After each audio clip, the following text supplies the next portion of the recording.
Hi, my name's Emma Adams and welcome to my channel, Emma Adams Vlogs. Today's video is I'd like to talk about trauma and our experiences of our children's experiences and our adoption experiences of trauma and the effects of the trauma. So we're adopters. We started adoption journey in 2013. We adopted our first daughter in 2015, and then we fostered to adopt our second daughter in 2019. So at the beginning of our adoption journey, we didn't know anybody who had adopted. You know, it wasn't something that was we was aware of within our family or friends circle, social circle. It wasn't discussed. And we struggled for a long time, and in the beginning we struggled until we was able to get to know other people and build up a support network. So looking for support about adoption on Instagram really helped us in the early days. Due to this is why we decided to share our journey and also our experience with other people to help them and help to build the awareness and raise the awareness of adoption and foster adopt in the UK, and really to help support that adoption community to out there really as they helped us. So trauma. So as you may be aware, looked after children will have experienced trauma and loss even if they were adopted shortly after birth. So they can experience development delays and extent to which their development may be delayed, can be greatly. And I think until obviously sometimes that's not apparent until a few years really. So what is a delay? It could be physical, emotional, it could be both. The children could act younger than their age, could be unable to do things most kids their age do, or the delay could be Pacific, I can't say that word very well, such as speech. So I think based on our experiences, our younger child, because of trauma, had a delay in her speech. And I think I think it could have been probably when we first got her, probably she was delayed probably 18 months, 2 years. She's caught up a bit now, so she's about under a year delayed now. And our first child, our first daughter, I think hers biggest delay has been with her emotional regulation and her anger really. And both our girls have been subjected to fecal alcohol spectrum disorder as well. So delays can be caused in pregnancy because the birth mother could have been trying drugs, alcohol, which again would lead to the fecal alcohol spectrum disorder. The child in the womb could have been experienced to extreme and or prolonged levels of stress or anxiety during the pregnancy, which this can affect the brain development. The child's environment, so obviously the environment that they're born into, can cause trauma, and this trauma can be caused by abuse, neglect, or both. They could have experienced limited or no stimulation, and as you're probably aware, if obviously not being careful properly, can affect the growth and development of areas of the brain, leading to a lack of emotional development, and which can affect attachment and lead to attachment disorder. And the child can also be on high alert all the time, and they can find it difficult to trust people, and they can also become shut off. So our first daughter, we don't know for certain, but I think the social workers believed while she was developing the womb, she was subjected to drugs and alcohol. After she was born, she doesn't appear to have any of the facial features of that, but I I think she was just over 2 when we adopted her. And I think from about 3, it was quite obvious that she struggled with anger quite badly. She's 7 now, and she's came a long way, but she still really finds it difficult to deal with her anger and regulate that. Our second daughter, who we fostered to adopt, she was under 2 when we adopted her, but I know from what the foster carers have said and what social workers have said, she was a year old when she went into to her foster carers, and she experienced a lot of trauma to the point where she was emotionally shut off. She they said, there wasn't much life or light behind her eyes. She had blank stares that the traumatized children can have. There was no smiles, there's no enjoyment there. She wouldn't react to anything really. She was obviously very frightened, and which has delayed her speech a lot. She's 3 now. She's been with us over a year. Her speech is doing really well now. She's caught up really well. She's very suspicious of people and new people, and took her a long time to be introduced to us and build that up. Because rightly so, I think I would be untrustworthy, not trusting people and be suspicious of people. So her speech, like I said, was probably delayed 18 months to 2 years really.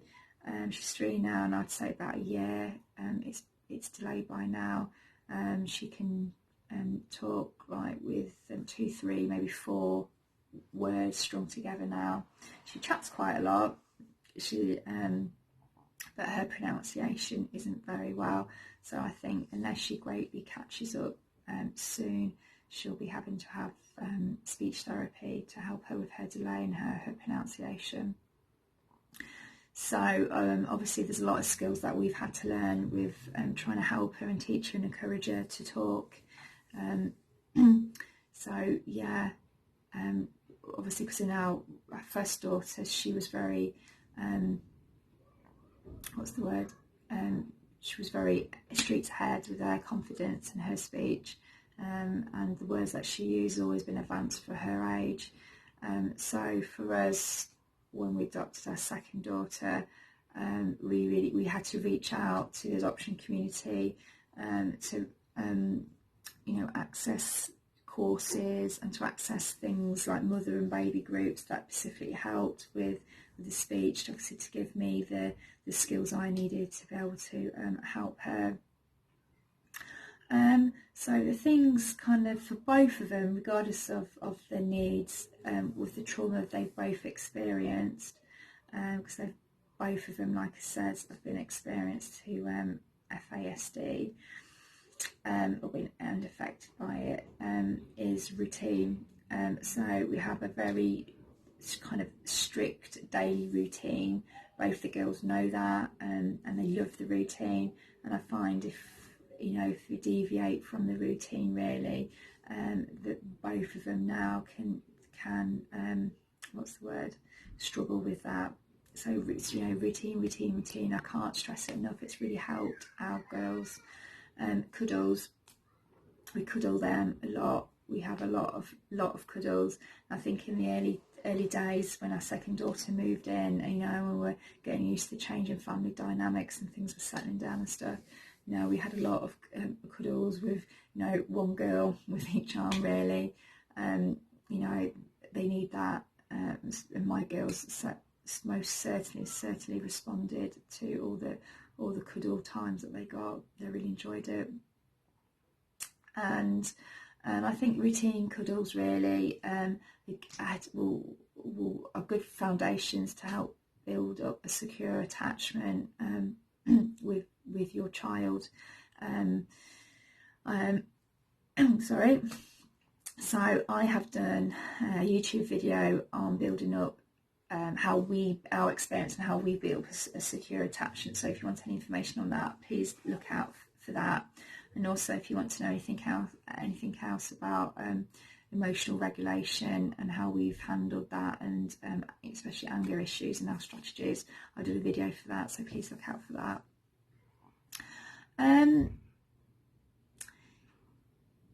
Yes, so kind of I've touched upon about our younger daughter. She needed a long introduction to help build up the trust with us, and that was good.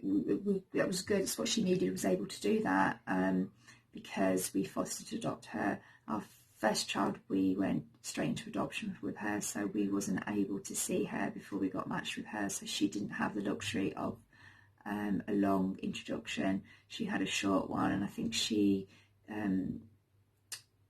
had difficulties with this. She had difficulties of literally meeting us and us going around to the foster carer's house and, you know, being introduced to her, and then us trying to take over parts of her routine in a short space of time. She really reacted to this to the point where she tried to reject us. We had to get together with the social workers and the foster carers and rethink the plan on how we could be reintroduced for her to cope with that. So it took them both a long time to trust us because of the level of traumas they both had. Both of my girls, they're not blood siblings, but they've got very, very, very similar background stories, and they both was around a year old when they both went into foster care. Yeah, and then, like I've said, our younger child, she's been very delayed with the speech. I think obviously today's video, I wanted just to focus on trauma really, and the effects of the trauma and what effects both of our girls are having through trauma. If anybody's interested about the delayed speech and what coping strategies and things we've had to help our younger daughter with promoting her speech, then please let me know in the comments or on my Instagram page, and I'll be very happy to do a video on how we've dealt with the delayed speech. So in short, I think obviously trauma, you don't know how much trauma, what experiences your children have had even at an early age, and even though the children don't have any memories of this, I believe in, like, my terminology is an emotional memory, and I think certain situations can trigger emotions and trauma for the children, and they might not necessarily understand, you know, what this is all about and stuff. And I think, you know, a lot of the children can experience a fight or flight reaction for this. And I think our older daughter, most certainly when she feels like this, she reacts with more of the fight response really. And our younger daughter, when she feels like this and things get triggered, she deals with more of the flight response, because she goes quiet and goes quite inward. With her anxieties isn't always outly portrayed, where our older daughter is quite easy to see if she's getting anxious, anything like this, because she has a fight response, like I've said. And so the effects of the trauma as well might not necessarily see them in the early years, but they can come out in later years. And I think with our older daughter, she's obviously got some emotional regulation difficulties, and she really struggles controlling her anger. So I think that's been apparent with school. I think she's in year 2 now, so she can struggle with things, with her emotions. I think her coping mechanism is bottle them all up, keep on top of it really in school, because she doesn't have any behavioural coping problems at school, and then obviously they all come out when she's at home. So I think I'm going to leave it there for today for the trauma wrong. There's lots and lots of stuff I want to talk about how trauma has affected my girls and what experience we've had of that, but I think I'll leave them for more individual videos about those today. I think I just wanted really to do an umbrella term about trauma, what it is, how it could possibly affect the children, and how we feel it's affected our daughters. So if you like this video, please give me a thumbs up. If you like this video and my other videos, please subscribe to my channel. I'd love for you to love for you to join our family. We're the Adams family.